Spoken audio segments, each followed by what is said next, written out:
So we can see you. I will just introduce Professor Mungre. Can you hear me?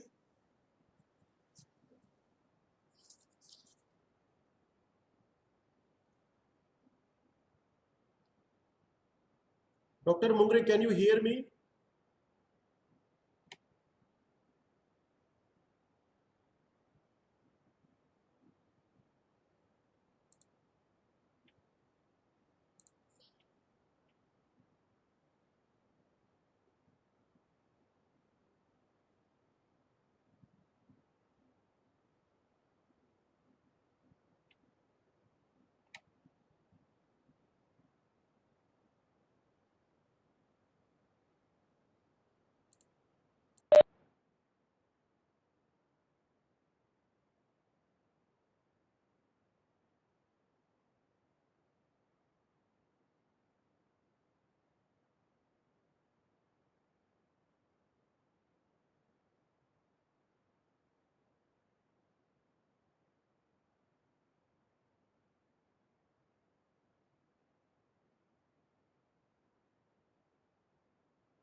Our voice?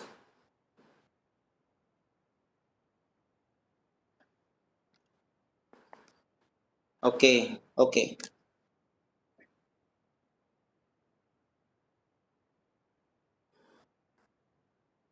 Yeah. Oh, I'm audible.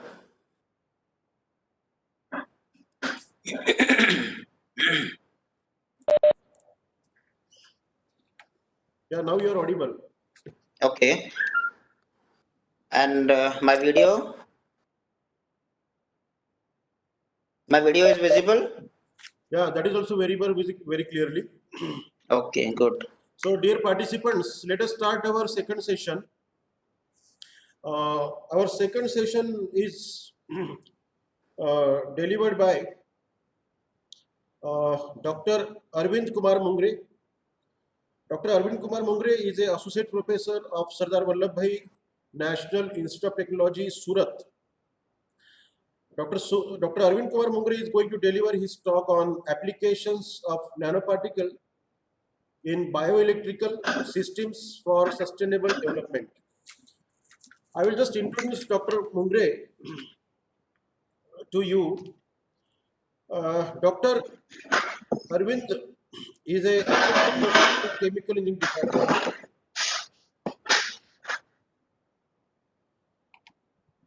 at Sardar Vallabhbhai National Institute of Technology. He has completed his PhD in environmental science from IIT Roorkee and masters in chemical engineering from IIT BHU Varanasi. His research area is wastewater treatment. His research area is wastewater treatment, biological anaerobic treatment, upflow aerobic sludge blanket reactor, microbial fuel cell, nanotechnology, decentralization of wastewater, hybrid system, waste to energy. Dr. Mungre has received the Young Engineers Award in 2018 from Institution of Engineers India. He has completed and ongoing almost 7 sponsored research projects from various agencies like DST, DRDO, etc. He has received more than 1 crore rupees research grant from various funding sources. He has supervised 4 PhDs and currently 6 research scholars are working under him. He has published more than 100 research papers in international publications, and he has authored and edited 3 book chapters till date. He is a life member of professional bodies like IICHE, the Institution of Engineers India, Indian Society of Technical Education, Indian Water Resource Society, Indian Environmental Association, etc.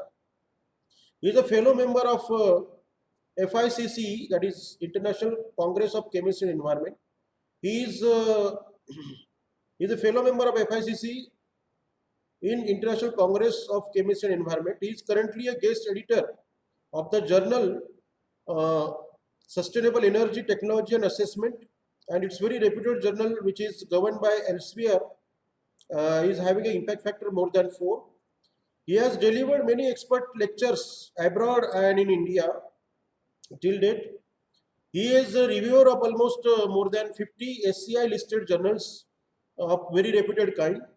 So, on behalf of AICT, Atal Faculty Development Program, on behalf of National Institute of Technology, Vishweshwaraya National Technology, Nagpur, and all participants, as all participants are very respected participants, all are professors, associate professors, and research scholars of all over India from different parts of India.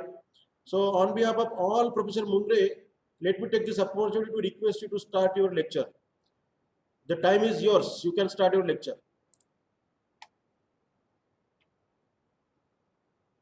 Thank you, Dr. Sonamane. Thank you for inviting me for this lecture. I'm always feel happy whenever someone is asked, and then I will get a platform to share my research work on this aspect, like bioelectrochemical systems for sustainable development. So basically, I'm working on this area, but as per the theme, application of nanoparticles, because whenever we are talking about anything, and if it is not giving the performance up to the mark, then certainly something is required. So in that case, what something is, this something is nanoparticles. Nanoparticles application in bioelectrochemical systems. So thank you once again. I hope I am audible and visible.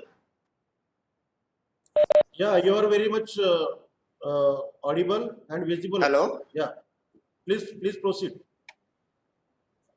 Okay, good, good. So I hope the participants are having background of chemical engineering, civil engineering, environmental engineering kind of thing. I hope this would be the background of the participants, and accordingly I will uh, discuss the things. Okay. So in today's presentation or in lecture, I will focus on uh, these topics like introduction of the topic, energy, its issues, conventional and non-conventional energies, sustainable wastewater treatment, bioelectrochemical systems, and finally the application of nanoparticles, how we can improve the performance of these systems towards the sustainable development. Some introduction regarding energy. Energy as such itself is very much clear. If we are energetic, then certainly we can do whatever we want. If we are having energy, we can do. If we don't have energy, we cannot. Similar, this thing is applicable for a country.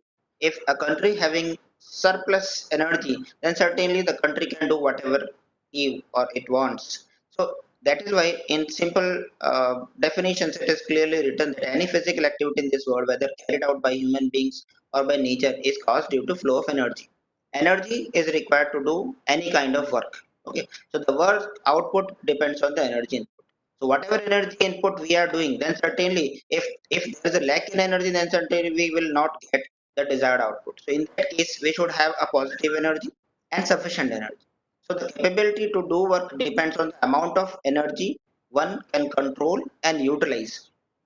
Okay, so you are well aware before almost 200 years ago, people were doing all the things based on manual and energy which is available with animal kind of thing.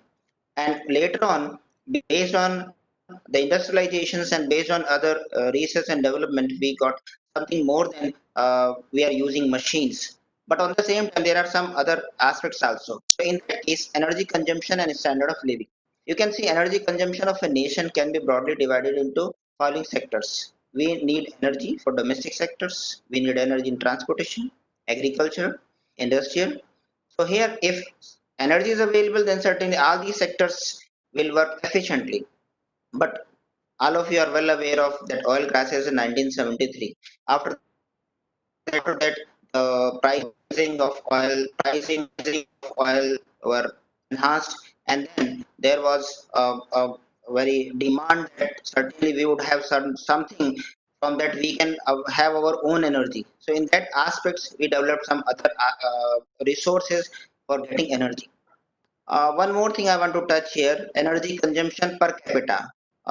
Like in this case, we can discuss it, a country like developed country or developing countries. You can have a comparative figure kind of thing. A country like a developed country, what would be the energy consumption per capita? and a country like developing like India, what would be the energy consumption per capita? So as per the literature, as per the current status, almost 600 kg oil equivalent is the energy consumption in India per capita, and almost 7,000 it is for US. So you can see there is a drastic change between these two countries energy consumption. So more energy consumption means it clearly indicates that their utilization of energy in other aspects. So one thing is well clear: if we are then certainly whatever we cannot utilize that. If things are doing by other means, we can have a specific time so that we can think in that direction. Certainly we can have a productive output. Okay, but on the same time there is a one more aspect which is related to the environment. So environmental aspect of energy, the trade-off between energy and environment. If you are generating more energy, then certainly what would be the scene of environment? Similarly, ecology, because ecology indicates the direct relationship between abiotic and biotic components. We are well aware of greenhouse effect. We are well aware of the consequences of global warming. Because of generation of more energy, we are generating greenhouse gases, and because of that our global warming concept is available. More global warming gases are available and our temperature is increasing. So what would be the scene for them? So in that case we should uh, one more thing, because the population is increasing nowadays. You just feel about what would be the population, world population in 2050, and based on that what would be the demand of energy. So in that case we should have a balance between energy and environment. There are three e's available here, which we can say: one is energy, one is environment, and one is economics. So if we are generating energy, then it should be environmental friendly. It should have a minimum cost so that everyone can utilize this energy. Otherwise, it is of no use kind of thing. In general category, we are well aware of classification of energy resources. Okay, so based on this slide, it is intentionally I use this slide because of what I want to show, that based on its usability, we can define it primary, intermediate, and secondary resources. Based on traditional uses, it can be defined as conventional and non-conventional energy. Based on long-term availability, it can be defined as renewable and non-renewable. Based on commercial aspects, it can be defined as commercial and non-commercial. And finally, based on origin, it can be defined as fossil fuels, nuclear, hydro, wind power, biomass, geothermal, all those things. So in this first case, if you see, based on usability of energy, because here you can say primary, intermediate, and secondary resources. So these are the primary resources where all these fossil fuels are available in the nature, and when we are doing some kind of conversion, all those things, then certainly in final or secondary aspect, it is of directly available for the consumers. Now all these intermediate aspects or which are available, in that we are supposed to give energy. So in that case, this energy yield ratio is a perfect formula which can be described that what would be its yield. So energy yield ratio should be high because it indicates energy received from raw energy, thereby energy spent to obtain raw energy sources. Okay. Based on origin, we are well aware of the solar, thermal, geothermal. I'll discuss this later. Now, based on all these things, it is well clear that about the non-conventional energy sources, still at this moment, things are not up to the mark, because things are easily, we can say easily that non-conventional energy systems are available, we can utilize. But still at this moment, we are not enough capable to utilize these sources in day-to-day life. Okay, so we should think why we are not capable at this moment to utilize all these things. Everywhere there must be non-conventional energy resources available, but still we are totally still we are based on conventional aspects. So we have some merits and demerits of non-conventional sources. Merits, we can say those are environmental friendly. Some demerits would be that whatever energy is available, it is in dilute form, so it is very difficult at this moment to collect and to utilize this. Okay, so based on these merits, we are still dependent on conventional approaches, conventional aspects which we are. Okay, so based on utilizing all these conventional approaches, we are making things complicated. Okay, but one thing what I want to convey is all the answer of all such problems are available in nature. We should focus on what are the things going in the nature, and accordingly we can make our own plan. Okay, just have a look to the non-conventional energy resources once again. You can see here geothermal, solar, and gravitation, and based on this solar radiations, evaporation, wind mills, oceans, all those things. Now you can see uh, all those conventional uh, conventional aspects of these resources we have seen. From this primary to this usable form of energy, we spent lot of energy, or we involved in all these steps. Okay, so these steps were because of the people at that time they did research. Here what is our interest? All these non-conventional energy resources should be easily available to everyone. There must be certain things which we are supposed to do to make these steps feasible to the everyone, so that everyone can utilize these aspects. Okay, in the same category, like a simple example I can take, the wastewater. And here what is our interest? To generate energy and water from this wastewater. Now what is wastewater? This can be easily described by this simple formula, that waste, if it is added with water, then the composition of this called wastewater. Okay, so the question is, do we really feel that it has energy? Because our interest is now to find out energy from this wastewater, something unconventional manner, or this wastewater as a biomass. We can have this biomass, and from that we want to generate energy by that. So do you really feel that it has energy? Okay, so uh,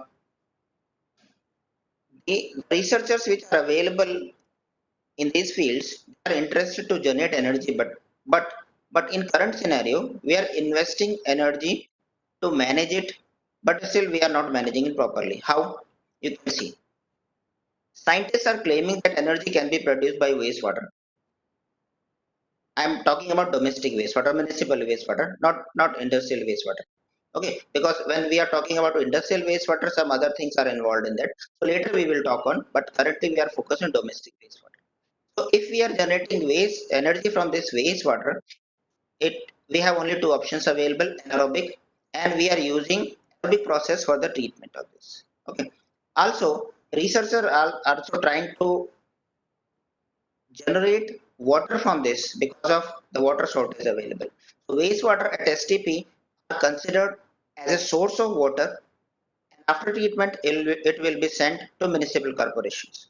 Okay, so this simple aspect, because everyone saying that a lot of wastewater is available, so why not we treat this wastewater? Why not we generate water from this wastewater, and then sufficient water will be available? But the most important aspect is, what would be the cost of treatment? Who will get this? Second, again, important question: who will get this? And what would be the conditions of villagers of nearby dams? Because sometimes researchers or municipal bodies are advocating dams kind of thing. So in that case, all those people which are available in that village, those are removed from that, and there are many instances where Dr. Mungre, I will these clear dams with are you. over flooded. Dr. Mungre, please, I will Sorry, interrupt you because your voice is breaking sir. because of, I think, video is on. So Okay. you can switch off your video so that voice may clear, because wavelength, the bandwidth is not proper, I think so. Voice is Just a breaking. minute, please. Voice is breaking. Just a minute.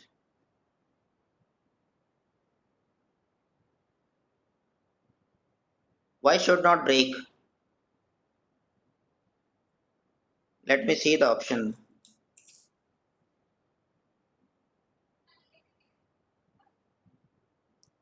Because there is consumption From of where net. I can stop?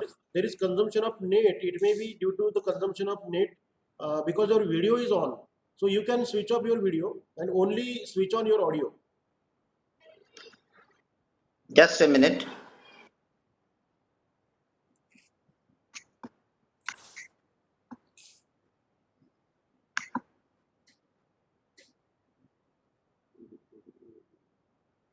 End nahi kare. Nahi, don't end the show. Only go to your video option. Second button, video. Stop my video. This. From where? From the panel, if you see down, the second button is stop my video. If you go to that video option, you can click. Actually, in the bottom, my small box is available where I can see myself, but options are not available. First option is mute. Second, stop my video. Share content. You can see my screen. Yes, sir. My screen is visible, Yeah, your screen is visible. and on that my video, small box. It is also visible. So from where I will get this? From down the corner, down.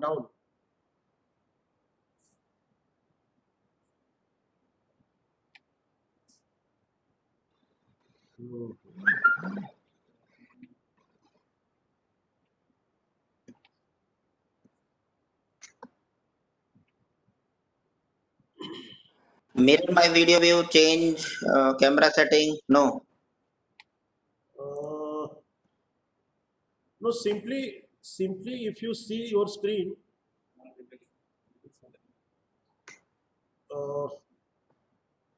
there you can see stop my video. Yeah, but that option is not available. Okay. So you can continue. Let us see.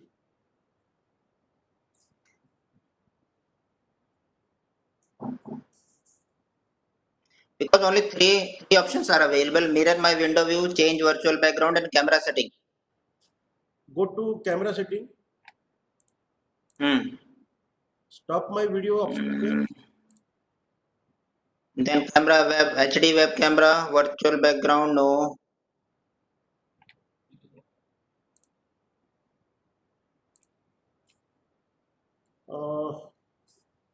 Okay. You can start. Let us see. Okay. Also, we were discussing about when we are generating water from this wastewater, what would be the cost of that? Because this is important. If things are very costly, then it is very much clear that its cost would be very high. And then certainly for a particular class of people will get only the benefit of that. Particular class means the people having money. So in that case, what would be its sustainability? Sustainability. Now, the next question is, what is sustainability? In that case, we can understand the sustainability in this slide. Sustainability includes three most important pillars or three E's. One is environment, one is economy, and one is equity. So when we are taking care of these three, then the interaction among these three would be the sustainable development. Okay, so we must take care of the things which we are producing. It should be economical so that everyone can use. It should be environmental friendly, that if anything will go into the environment, it will not harm the environment. And third, most important, is the equity. Equity means we are making such things, we are making such environment that everyone, all vital component, all living beings on this planet are equal. There should not be any if and but with all these. So there must be a balance of these three E's. So in that case, what we are doing in current practice, let us see. The conventional way of the treatment at this moment, we are more focused on centralized approach. Centralized approach means mixing of all kind of waste at one place. Okay. In that case, you can see MFSL, mix first and separate later. This is the approach what we are following. This is the conventional thought. And this is again a root cause of everything. Because at this moment, our environment is degrading because of the discharge of our wastewater into environmental bodies. So mix first and separate later is the approach. Now in this slide, you can see it is a central wastewater treatment system, centralized treatment system. Here you can see this black one are our sewer lines. All the waste which are coming out from our house, it is sent to the sewer lines, and then it is connected to bigger sewer line, and then finally it is sent to wastewater treatment plant. And from this wastewater treatment plant, after the treatment, it is discharged into this river. So this small treatment plant is not so small. It is a big kind of treatment plant where n number of units like primary, secondary, tertiary units are available, and all these units, those are operated based on long sewer network. It requires electricity, it requires operation and maintenance staff, it requires backup generator. But after utilizing all these things, what happens at the end of pipe? What finally we are getting? It is nothing, because of it is well clear that the waste which is generated at your house, when it is sent to this place, it will follow all these paths. So it requires a lot of energy, and finally, if we are discharging this into rivers, then what would be the benefit of that? So in that case, we should think of, are we following nature's principles? Now, what is nature's principle? Let us see in this figure. Nature always works on closed loop system. Closed loop systems means there are certain natural cycles which we can say an ecological balance. If all those cycles are working properly, then it is a closed loop system kind of thing. Whatever things are generated, it is sent into the environment and then coming back. Like in this example, you can see if I use a seed, this seed will grow based on this plant, and then finally utilizing all these resources which are available in this ground, this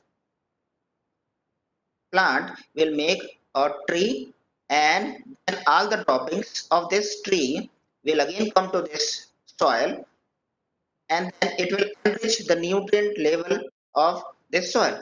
So you can see there is a closed loop concept based on this figure. So nature work on this principle.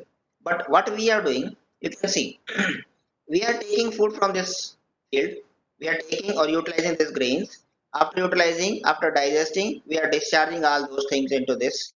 And then based on our sewer line, it is sent to sewage treatment plants based on this cycle. You can see it is here. And from this sewage treatment plant, it is discharged into rivers. And now in this figure, you can see almost 70% of that which is untreated, only 30% at current capacity, only 30% is treated, rest 70% is untreated, and then it is discharged into rivers. And from rivers, it is dumped into oceans. Now you can see here the cycle breaks because this should connect to this place. We can say it is a closed loop cycle, but this is not closed loop cycle. Okay, we will see some more figures based on this actual figures. When we are discharging this wastewater, untreated wastewater into rivers, what would be the situation? These are outlets, sewer outlets, when discharged directly into rivers. Like this is a photograph from Kanpur in Ganga. This is Banaras, where wastewater discharge. Okay, again, because of the availability of such sewer lines, some industrial effluent is also discharged, and because of this toxic elements which when it is discharged, it will kill the aquatic animals like fish, and certainly when more amount of oxygen demanding waste is available, there is no DO available. So what would be the life of such things? You can see this is the impact of that. And one more important thing is that you can see because of the chemicals which are available in that, this high dense form is available, it is generated, and because of the nutrients which are available in that, you are well aware of eutrophication. So in eutrophication, the whole surface of the water is covered by these green plants, and because of that, there is no aquatic life.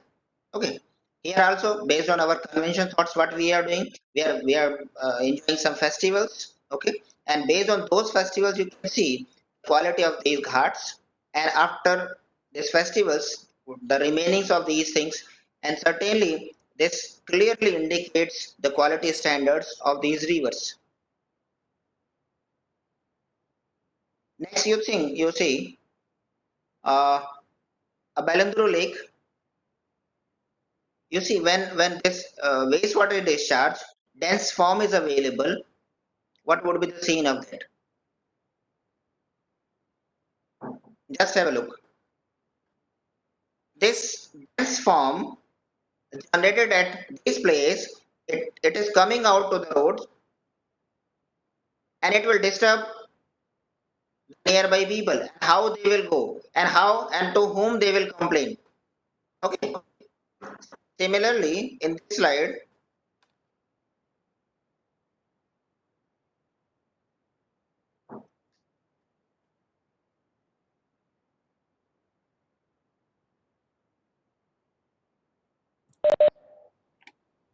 Voice is not audible. Dr. Mungre, voice is not audible. hello, Yeah. hello, Yeah, it's audible now. Please continue. I'm audible. I'm audible.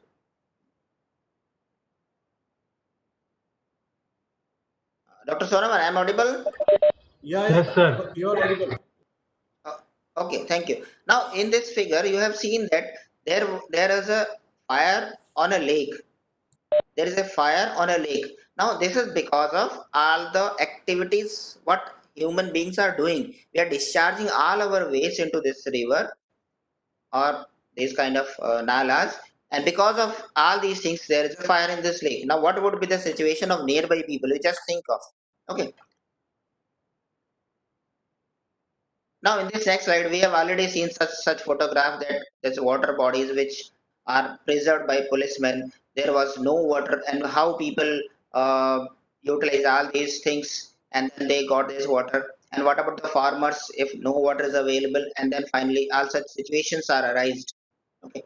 In that case, what would be the solution, and who is responsible for that? And what would be the solution? Our interest is to find out energy. Our interest is to find out sufficient water from that, from this wastewater. This is clear. If you are utilizing all these things at centralized level, then it would be very difficult to generate because that would be very costly. So in that case, this nature's principle seems to be feasible. Again, I'm coming back to this because nature's interest is to close loop the system. And in this closed loop system, decentralized wastewater treatment or on-site treatment system seems to be an important solution and feasible solution. So it is a solution, but it requires proper understanding of science and technology with unconventional approach. So we must be ready for all those unconventional approaches, whatever are available in that. Okay, in that case, let us see.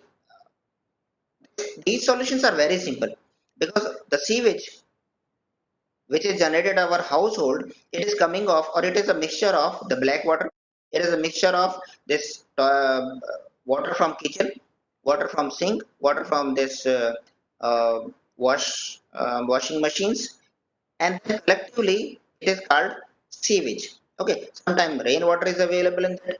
So what we are doing here, MFSL mix first and separated. Mixing first means this black water, gray water, rainwater all are mixed here, and then it is sent to the treatment plants. Okay, here you can see in this figure, in sewage overall, almost if we are taking this total quantity of 127, 91 liters is gray water, 34 liter is of your toilet flush water which is almost fresh, and only 1.5 liter is your black water from toilets.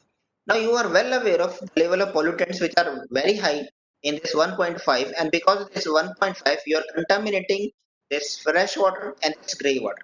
More research are done by researchers. So in that case, it is characterized by volume, nutrient and organic concentration. So maximum volume of grey water, minimum of your excreta and urine, nutrients maximum in your urine, and organic substance are very high in your organics in your fecal material.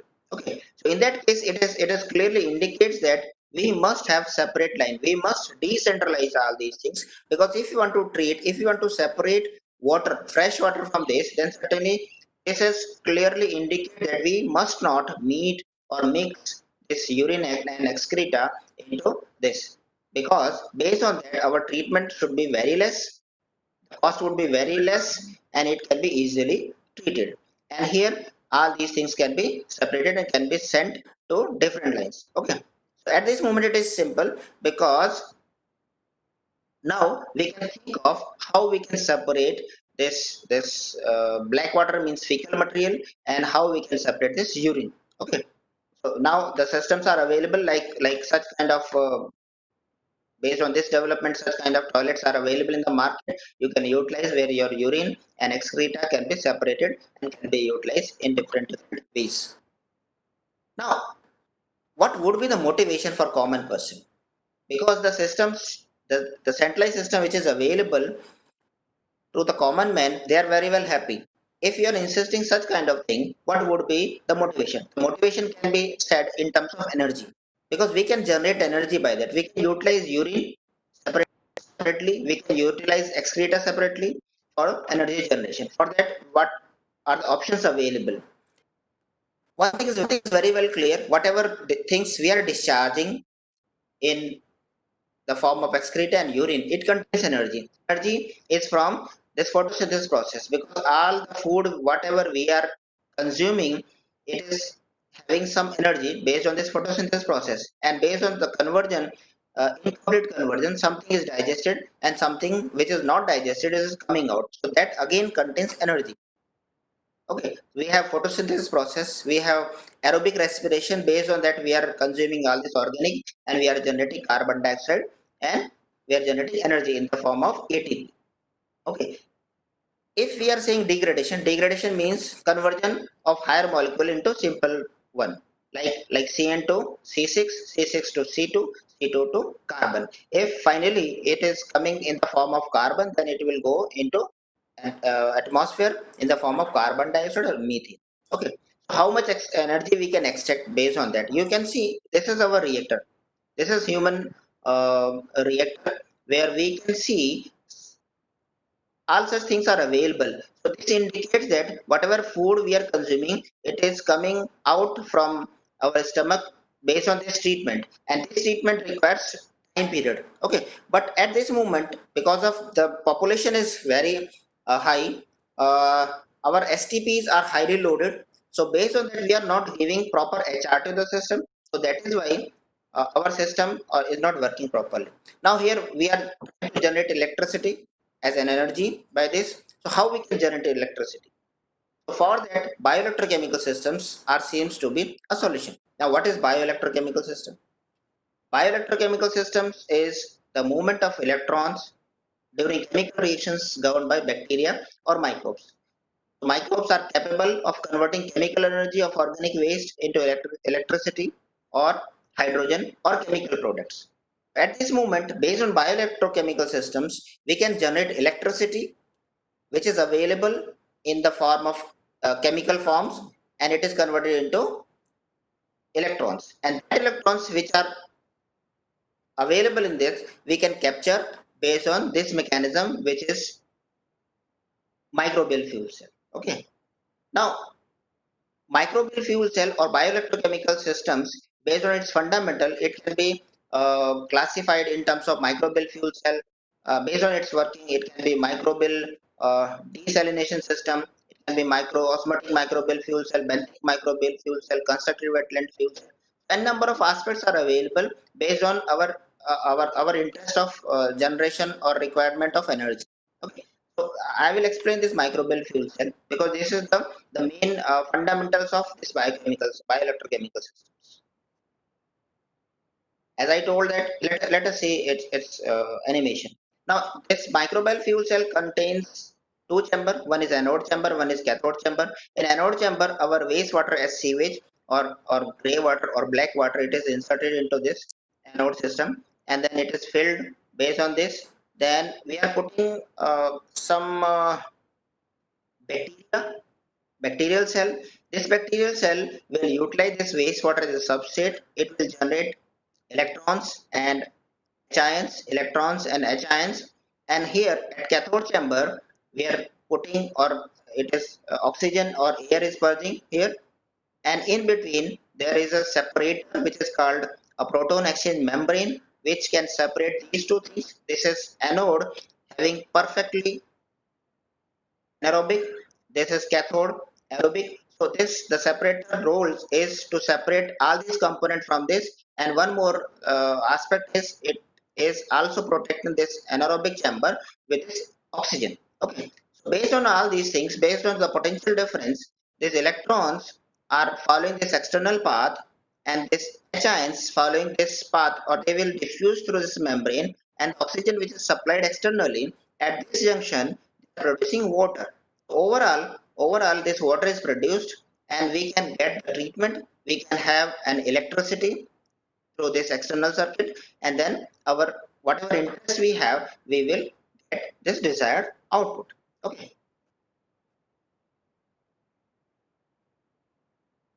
These are the overall reactions involved in that. Anodic reactions, generally we are taking acetate because the things we are the things which we are coming out from our stomach, it is in the form of acetate.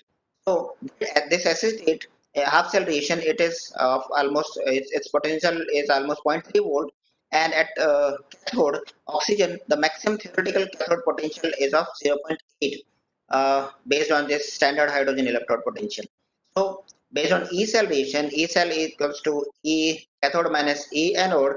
So theoretical voltage generation is almost 1.1 volt. So it clearly indicates that from this microbial fuel cell we can generate 1.1 volt theoretical, but in practical case n number of resistances are available, it is relatively less. So the major components of this MFC is anode, cathode, membrane. Now what should be the properties of these anode and cathodes? Okay, and the limitations of that, and how we can enhance these properties. One thing is very clear: this anode should be biocompatible, very first thing, because this bacteria is attached to this. If it is not biocompatible, then certainly it will not work. Second thing, its surface area would be very high. For that surface area is very high, then certainly more amount of this bacterial biofilm will be generated. One important aspect is it should be highly conductive. If it is conductive, then certainly whatever electrons are generated, it will pass through this. Okay, so these are some properties which are required for the case of anode. Okay, so how we can enhance all those things, and because of the limitations in current uh, available materials, like we are using graphite rods, we are using this carbon paper, we are using carbon felt electrodes, we are using carbon brush kind of thing. So all these things are commercially utilized in microbial fuel cells, but because of all the four properties what I discussed, because of the limitation of those, the output which is required, it is very less compared to that. And because of all those things, it is not still available to commercial market, it is still available in lab scale or pilot scale. Okay, now in that case, how we can enhance the properties of these things? It is very well clear nowadays, because of nanotechnology is available. I hope earlier speakers have talked about nanotechnology, what is the importance of nanotechnology and how nanoparticles can work in that case. So nanotechnology at this moment is an efficient tool by that we can enhance the properties of anything. Only thing is that we must have the fundamental knowledge of that. So what is required? Our interest is that its surface area would be very high. In nanotechnology case, if we are using nanoparticles, the surface to volume ratio is very high. So if you are using CNT, carbon nanotubes, then you can see it has a unique electrical conductivity. It has very high chemical stability. It is biocompatible and very high specific area, and also it has very catalytic property. So it is reported the CNT have a strong cell adhesion, cell attachment, and growth property. So in that case, we can utilize such nanoparticles which are having such properties, and we can have some composite material also, like CNT and polyaniline composite kind of thing. Polyaniline is a conductive polymer kind of thing. So conductivity, all those things would be available to our electrodes where limitations are available. So in that case, our performance would be enhanced. Okay. Uh, Similarly, for cathode again, all those properties which are required for the case of anode, it is also similar for this cathode. Now here, the important aspect which is required is this ORR, oxygen reduction reaction. For enhancing this oxygen reduction reaction, a catalyst is required. Generally, in commercial case, platinum is utilized, but platinum cost is very high. So, to reduce the cost of that or to remove that, we can have aspects which are based on nanotechnology. So, in case of nanoparticles, we can utilize such elements which can act the same what this platinum is working. So, you can see in MFC, generally, as per the fundamental principles, 4 electron and 2 electron pathways are available. Like you can understand based on this figure, hydrogen is coming out from this membrane, electron is coming out from external path, and we are supplying oxygen. So at this junction, the surface area would be very high for the case of this ORR. If we want to reduce this ORR, then certainly surface area and all those activation energy will be very less, so that our ORR will be introduced. So in this 4 electron pathway, we can directly generate H2O. But if sufficient amount of electrons are not available, then 2 electron pathway mechanism would be there, and in that case, H2O2 is generated. You can see H2O2. So this H2O2 generation is not feasible in that case. So better would be the catalytic property of the cathode. Better would be this reaction. So we can get directly H2O based on this 4 electron pathway. Okay. So I already discussed all these things. Okay. Next is the design aspect of microbial fuel cell. What would be the design? As per principle, it is of two types. First, this is the basic shape reactors. Okay, where anode and cathode are available and separated by a membrane. And now, because of limitations or because of the resistances which are available in that, because the electron which is generated from this place to this place, it will go from this chain, whatever are generated at this place, they will follow this path and they will reach up to this place. So ultimately, if they will take long time, they will follow this distance, then certainly resistances would be very high. So to minimize those, recently researchers developed this kind of reactor. This is air cathode reactor. Air cathode. Air cathode reactor means this cathode is removed and this cathode carbon felt is kept here and it is open to air. And when it is open to air, you can see the difference, because all those HN, when they will move from this place to this place, only they will be moving up to this place. So certainly the resistances which are available in this shape would be very less compared to this kind of thing. And then we can have a stack of all these things. Okay. So this is called air cathode MFC, and currently in research such kind of reactors are utilized. Okay, so recently we made our own catalyst like SNO2 Pani based modified electrode for performance enhancement of air cathode microbial fuel cell. This worked as the catalyst in our reactor. Separator, as I told, is again a very costly aspect available. Commercially, we are using Nafion and HDI membranes. So this Nafion overall, the maximum almost 50 to 60% cost is of your membrane. Okay, but again, there are a future of changing such kind of membranes. In recent research, what we did, we made this membrane from earthen material. So we made a earthen membrane for enhancing the performance of microbial fuel cell. We utilize a red soil and added some kind of nanoparticles or some those particles which has very high conductivity, which has porosity. So in that case, we made this kind of earthen membrane, and that earthen membrane is utilized in our case. So recently, this publication is available. Modification of clayware ceramic membrane for enhancing the performance of microbial fuel cell. So in that case, you can see commercial membrane is replaced based on this earthen membrane, and we got the treatment in very low cost. Then the microbes, next third aspect of the microbes, which are very much important because those microbes are responsible for generating electrons and ions. Now you can see, let us say this is your organic mass in terms of COD. or glucose. So bacteria will,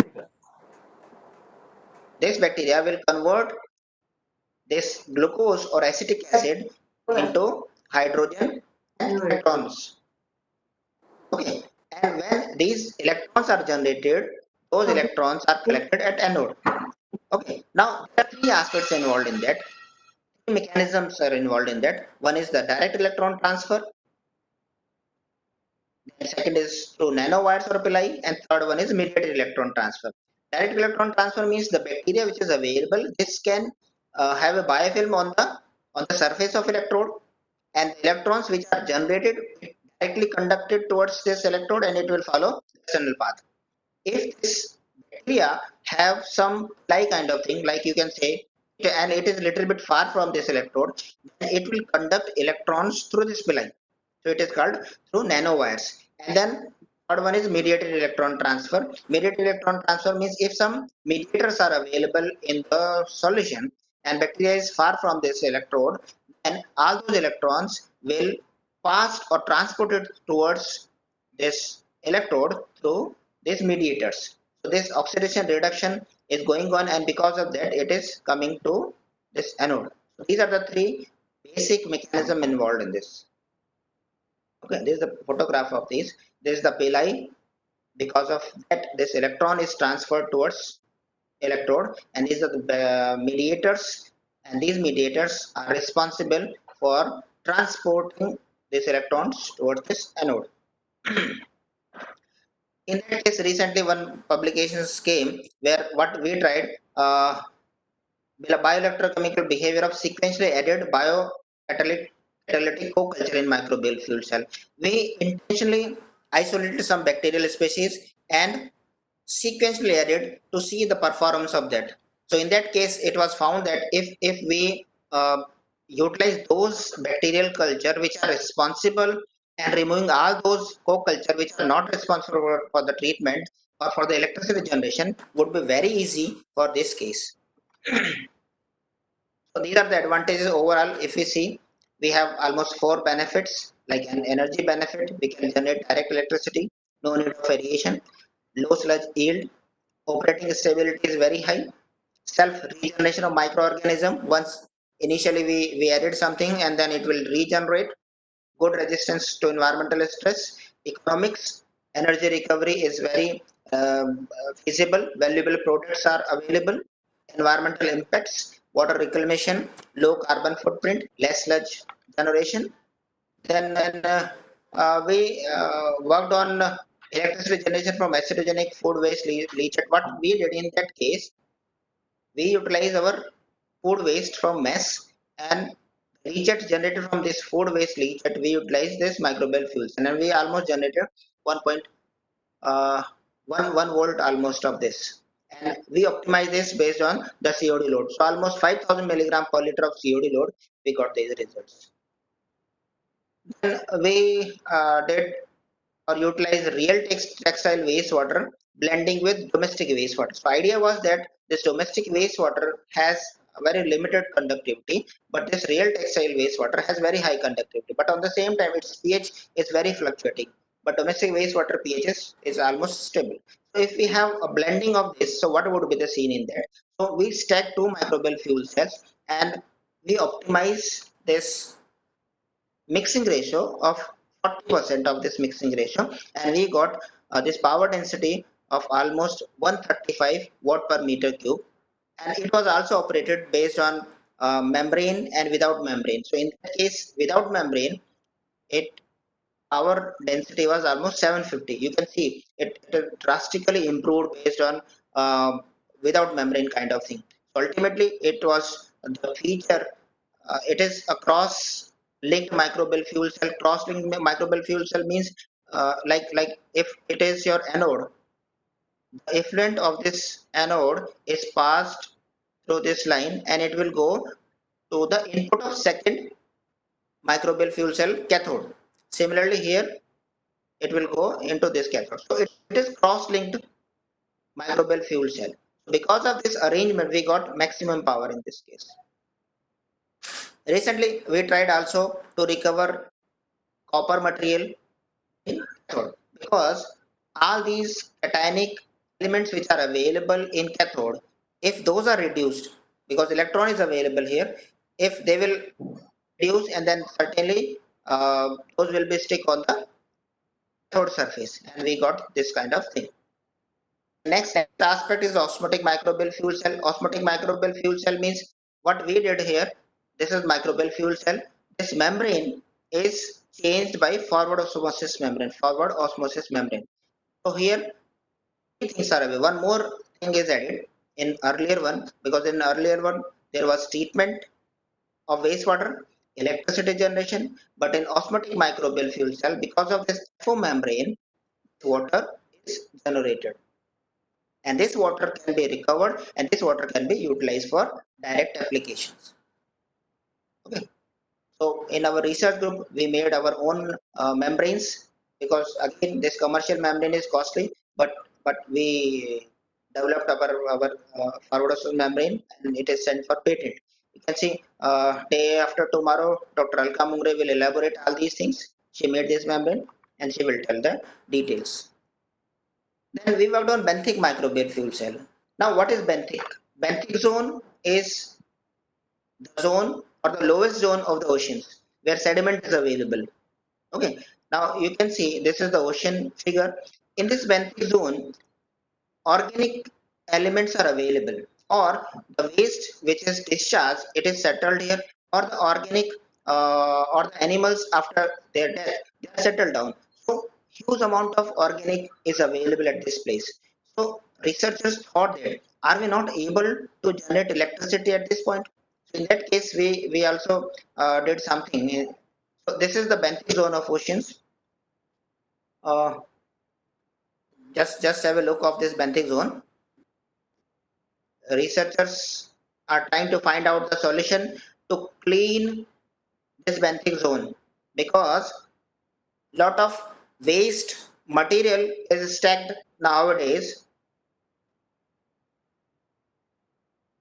and if based on the fundamental, this anode is kept in the lower part of this sediment, and this is the overlaying water layer. So because of this is sediment, no oxygen is available, so this would work as an anode, and in the water this is cathode, and externally it is connected. Now you can say the fundamental principle of microbial fuel cell is here the same. Okay, and this is a toy fish kind of thing, a kind of aspect which can be utilized to monitoring the borders, that what is going on, or for the security of kind of thing. Okay, but for the energy is required, so that energy it can take directly from the benthic zone of oceans. By this animation you can understand the benthic microbial fuel cell mechanism. This is fuel cell.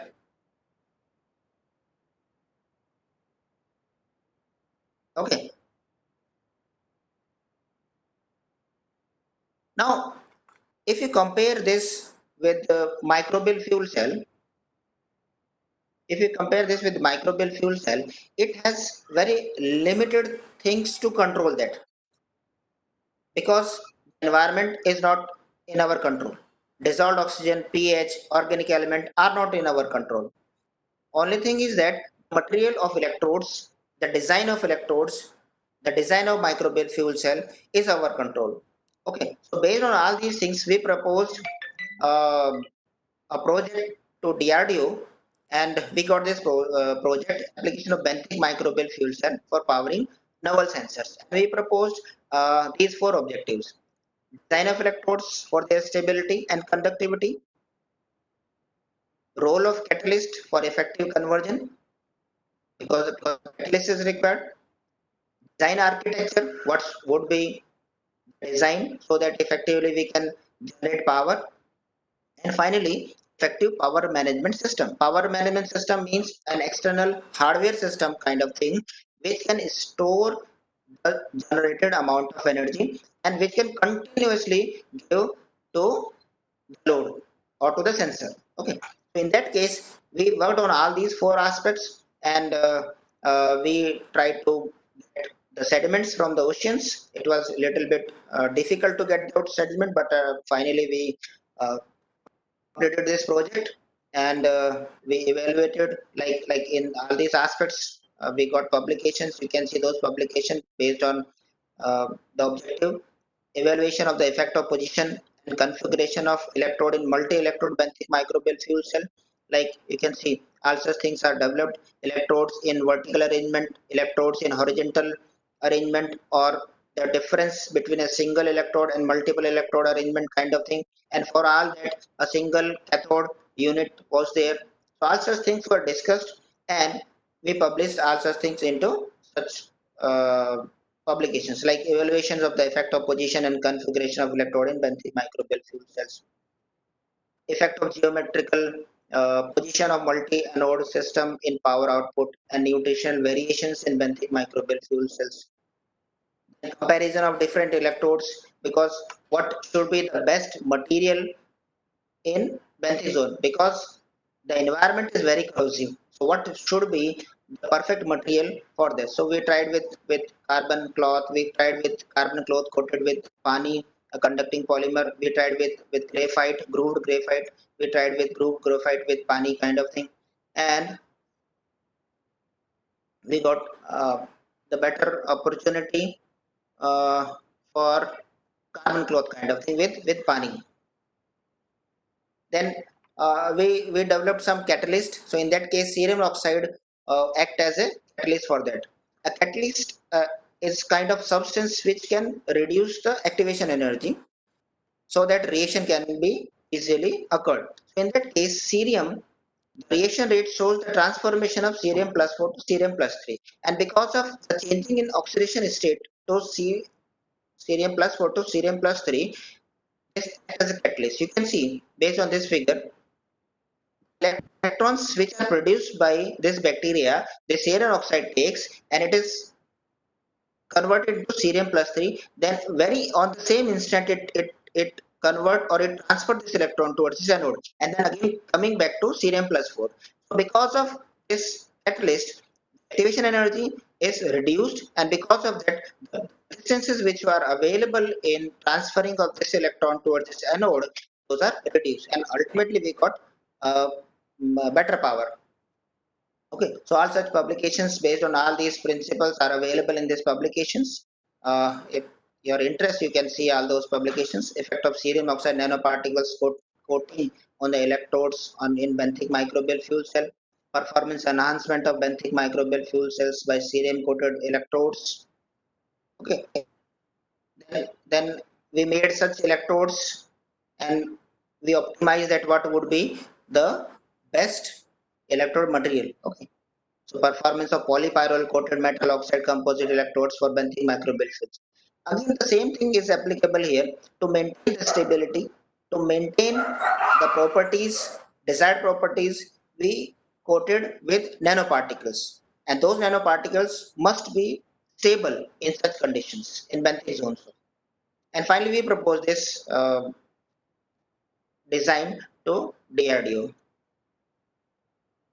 Overall, we got almost 1.5 milliwatt we produced from our setup, and three-dimensional electrodes were also utilized and prepared in our lab for this benthic microbial fuel cell, like this synthesis of three-dimensional isogenol urea formaldehyde carbon zero-cell electrode and its application in benthic microbial fuel cell, exploring the use of three-dimensional low-cost sugar urea carbon form electrode in benthic microbial fuel cell. Overall aim is that if we have three-dimensional electrode, then one more dimension is available, and because of that, effective surface area is increased and the power is increased. Okay. So in this figure, if you see overall comparison of our benthic microbial fuel cell study, we got almost 4.5 milliwatt maximum, and in real term application, the power requirement to the marine sensors like this caustic model, power requirement is almost 3 milliwatt. Pressure sensor 2.2 milliwatt, acoustic receiver 28 milliwatt. In that case, we got almost 4.5 milliwatt power management system. So if we utilize power management system, then certainly this power output would be very high, and then we can continuously supply our power to such kind of instruments which are required for our safety in our marine zones. Okay. See this, how this energy can be utilized for a fan kind of, a toy fan kind of thing. This is taken from Dr. Gangarekar's lab, IT Kharagpur. They have shown that the energy which is generated in microbial fuel cell is utilized for powering this fan.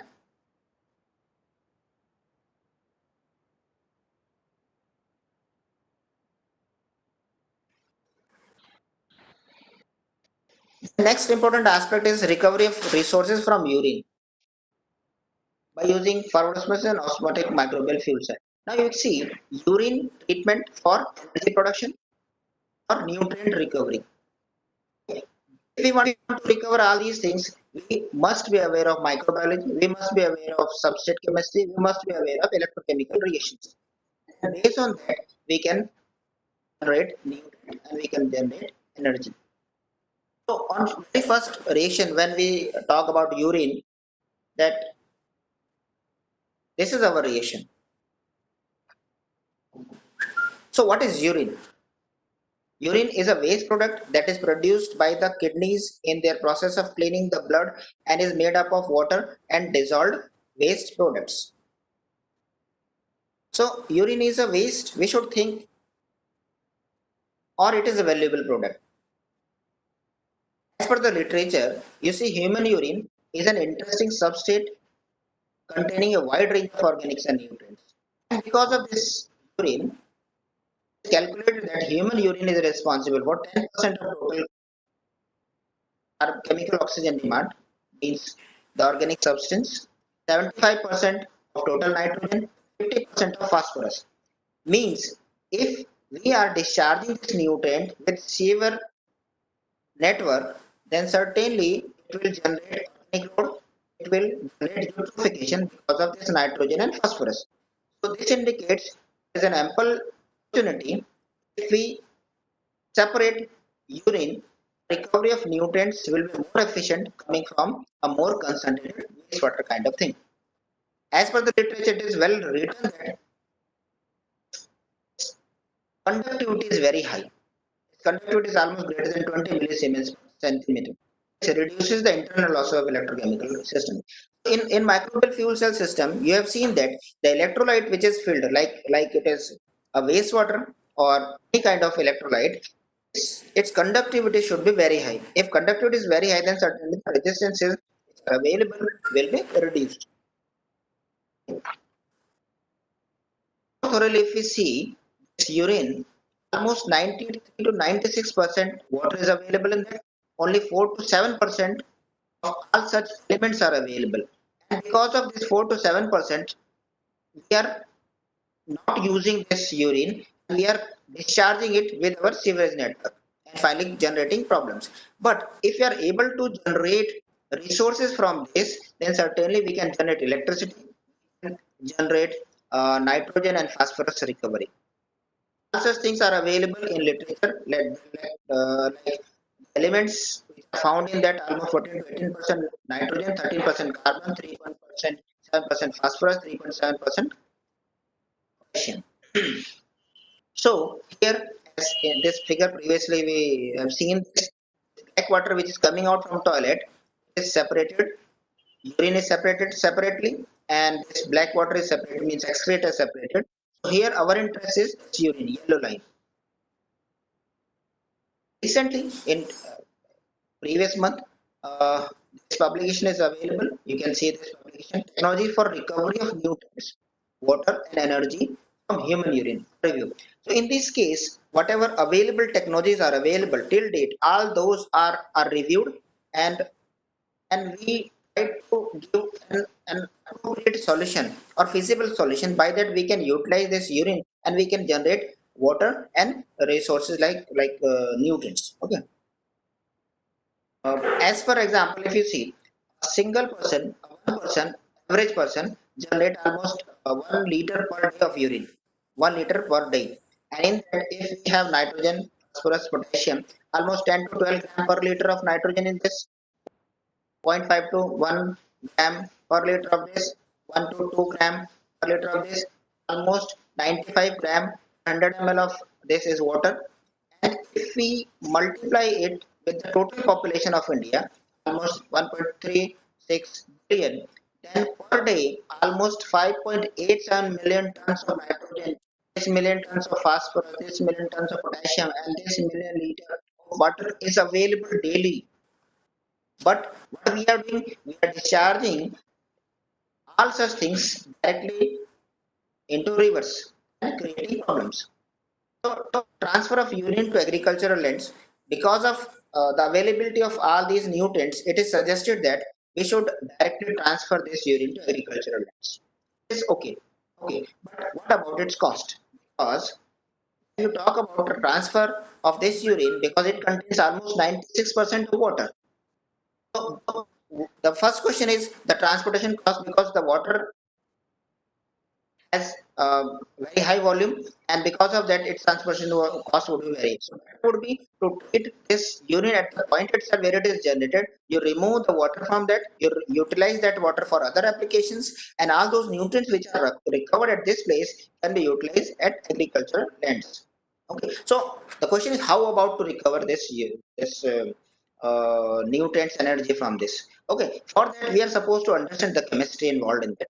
Okay, so the properties of urine is based on pH, electrical conductivity, and osmolality. pH is one of the most important aspect for urine, because you are well aware of in generally we have also feel all such things when you visit toilets and you urinate, you can smell some foul smell kind of thing. So that foul smell is of urine. That foul smell is of ammonia, because this urine contains urea, and with respect to change of this pH, this urea is converted into ammonia based on this urease enzyme. Enzyme is available in the urine itself, and that convert this urea into ammonia. And that ammonia is a little bit difficult to smell. Okay, and if the pH is further changed from uh, 7 to 9.5, this ammonia aqueous is converted into ammonia gas, and then you can feel all such things. And further chemistry, if you see all the elements which are available in that, based on this chemistry, we can generate strobite, which is called a fertilizer kind of thing. So the available technologies based on the research for resource recovery and nutrient, these things are available. We can have bioelectrochemical technology system, we can have membrane separation, we can have miscellaneous technology like in bioelectrochemical system, microbial fuel cell, microbial electrolytic cell, miscellaneous like precipitation, ion exchange, electrodialysis, membrane separation, reverse osmosis, forward osmosis, membrane distillation, miscellaneous like evaporation, lyophilization. So here you can see the interest in this technology is to recover water from that and nutrients.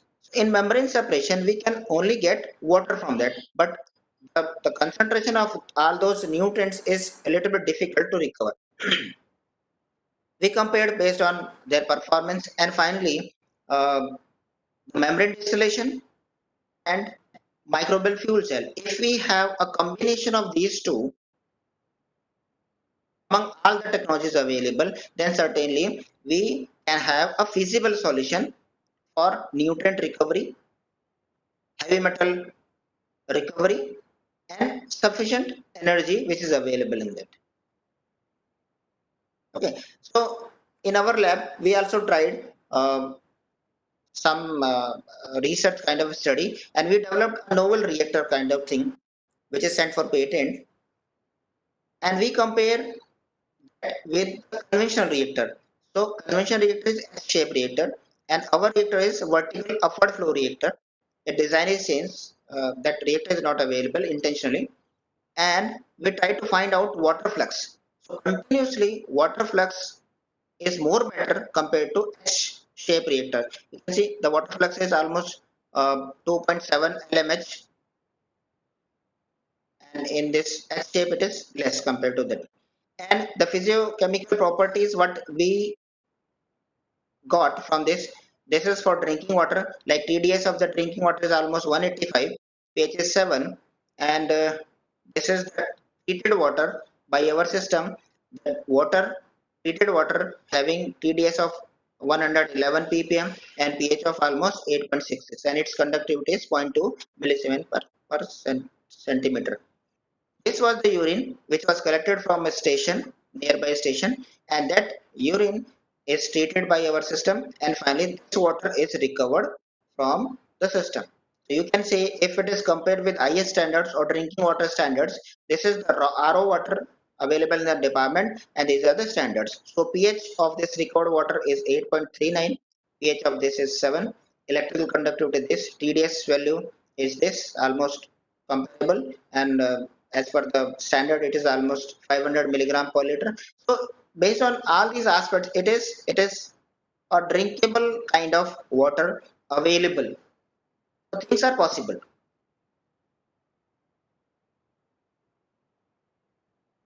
Okay, this thing is already discussed. Okay, so in that case, now things are possible. What is our interest? Generally whenever we are going somewhere, like in at airport, at bus stations, at platforms, and we have ample of time, then certainly we are trying to find out a place where we can get electrical charger kind of facilities. So for giving energy, such kind of arrangement can be made or can be done to generate continuous electricity, like you can see uh, urinals connected with stacks of microbial fuel cells, and all those stacks generated sufficient amount of electricity which can be utilized to powering our electronic gadgets, and on the same time we can recover water from that which can be utilized for flushing the toilets or can be utilized for other purposes. And the nutrients NPK, in terms of NPK, those can be utilized in our agricultural feeds. Okay, in the very recent publications you can see people are doing research in this area, like based on this urine, based on these stacks, almost they generated 424 to 600 milliwatt of power, and based on this power management system they blow 6 LED strips of having 2.5 wattage. So things are possible, and these are the current research available in that case. At IIT Kharagpur, Dr. Gangarekar and his research group is working on the same aspect.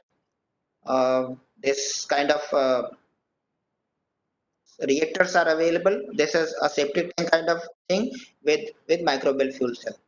Okay, so finally, our interest is whatever waste is available, it should have a finished product kind of, and that can be utilized by our um, community, and that should be financially feasible, and nothing can go out into the environment as a waste. So like in earlier very first slide we have shown that this stream was entered to this sink. There was no closed loop, but in our research, if such things are available, then certainly this loop would end again to this place. So whatever nutrients are required to maintain the fertility of this soil,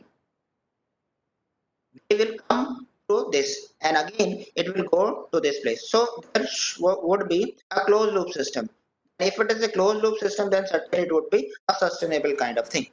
Okay, so our interest is nothing should be go into the rivers, and all the rivers should be as such like in our past, wherever we can get water we can drink, but nowadays it is not possible because of the level of this water is very polluted because of our human activities. So if nothing will add into this, and everything is consumed, everything is utilized, then certainly there would not be any scarcity of water, there would not be any scarcity of energy, and there would not be any kind of disparity among peoples. Okay, so all these three aspects of sustainability, environment, economy, and equity will be satisfied based on all such kind of research. So it seems to be a sustainable kind of, although it is no unconventional approach kind of thing. Okay, So these are the projects which are going on in our department. This DRDO project is over, and we are working on integration of safety tank and microbial fuel cell, novel hybrid system for sustainable treatment from DST, CRB DST, one monitoring DST projects based on study of microbial consortium and microbial fuel cell. Okay, so these projects are going on in our lab, and this is my research team, including my wife. She's also taking care of part of membranes. She will talk day after tomorrow, and these are the research scholars in JRF and MTech students. So this was from my side. Overall, what I want to convey, it is I think conveyed. So any questions or any queries from your side, I will be happy to answer. Feel free to ask. Thank you very much. Yeah, thank you very much, Dr. Mungre. If you Thank you very much, sir. if you see in your chat box, Dr. Mungre, will you please open your chat box? Just a minute. Actually, I'm little bit new to this. Otherwise, chat box. Yes, yeah, I got. So their question will be there. Some question have started from Q, and some question are not started from Q, but still questions are there. So can you please read it out and answer these questions? Yeah, sure. Uh, just a minute. Yeah, this Presentation. can we separate CO to this question? I can,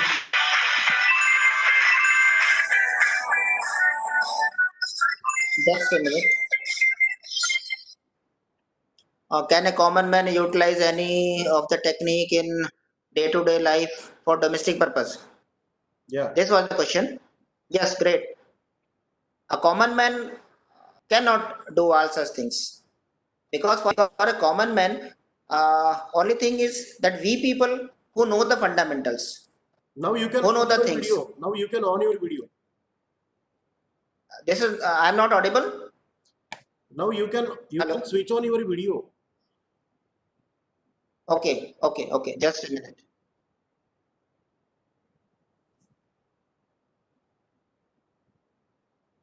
Yes. Yeah, please answer. Ha. Thank you very much. This is an excellent question. A common man utilize any of the techniques day to day life? I think no. Common man cannot make all such things because whenever we are talking about fecal material, it contains lot of pathogens, worms, bacteria, and all those things. But for making all these things feasible, we researchers, we technical fellow are responsible to make the system, and all those systems can be utilized by common man. You can take a simple example of water filter. Because if your water quality at your house is not appropriate, that now what you can do? A common man can filter by using any kind of filtering media, or he can boil that. But if he can get a water filter from market, so that water filter is made by technical fellow like we people. So in that case, same thing, if we can make such arrangement which are commercially available and cheap, then certainly everyone would like to utilize those things. For common man, it is relatively little bit difficult. I think is okay. Yeah, What are the challenges to increase the durability of electricity produced from MFC? Yes, challenges are with respect to time, the power. First challenge is it's at present level, the power output is less. For that, nanotechnology is an appropriate tool. If we have fundamental knowledge of nanoparticles and what quality we want, we can utilize all those particles. Okay, and then second aspect is continuously monitoring and continuously giving the same uh, power output. Okay, and in that case, we need power management system (PMS). So here, one thing I want to convey that for making such things feasible, we must have a close interaction of all those people having different discipline kind of knowledge. Like for this, electricity or electrical engineer is required, microbiologist is required, chemical engineer is required. Okay, so all those things can make these things feasible. Okay, And next is MFC performance is better than the dry chemical cell, which also produce 1.5 volt electricity. Again, very good question, excellent question. Both have almost 1.1 volt, okay, like hydrogen fuel cell. But the limitation of hydrogen fuel cell is the hydrogen itself. People are doing research to make these things feasible. The very first thing is how to store the hydrogen, because it is very flammable. But in this case, microbial fuel cell, although it is in lab scale, but the fuel which is required, that is only a waste. Now you just assume, if you have a such kind of microbial fuel cell system which you are using or powering by your own urine. For hydrogen fuel cell, you need hydrogen, but for this kind of microbial fuel cell which is powered only by your urine, if your voltage of the cell is less, then you can utilize your own urine and you can refill this, and then your power output would be same kind of thing. And urine, as I told, that it is very excellent electrolyte for this case, very high conductivity. Okay. So next question, I'm just marking. Can we separate CO2 from the wastewater? If yes, then what are the methods? Yes, we can separate carbon dioxide from this wastewater. One more category of microbial fuel cell is microbial electrolysis cell, where we are generating biofuels kind of thing. It is again a very interesting research kind of thing.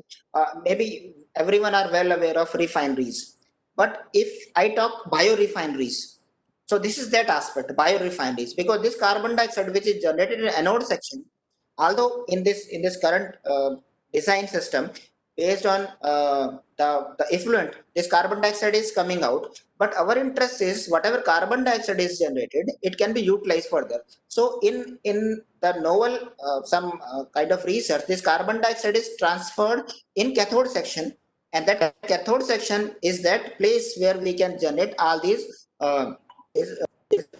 products which are we are considering as biorefinery products. Next question, can you see this question? How to degrade the plastics? Just a minute. How to degrade the plastics and electronic gadget? All India plastic and electronic gadgets. All India majority of people suffering from wastage of plastic, household waste, electronic gadget wastage. This is a little bit different research aspects, where the recent research is you must have kind of biodegradable plastic kind of thing. So if biodegradable plastic is available, then certainly all those things would be degradable. But in current form, those are not degradable. And for the bacteria, they will take more time. So for that case, the solution is recycling is the best solution for that case. If we have proper arrangement of recycling such things, then certainly we must take care of all these things.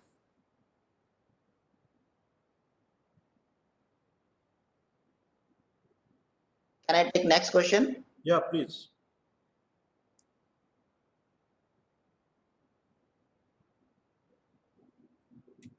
So I think uh,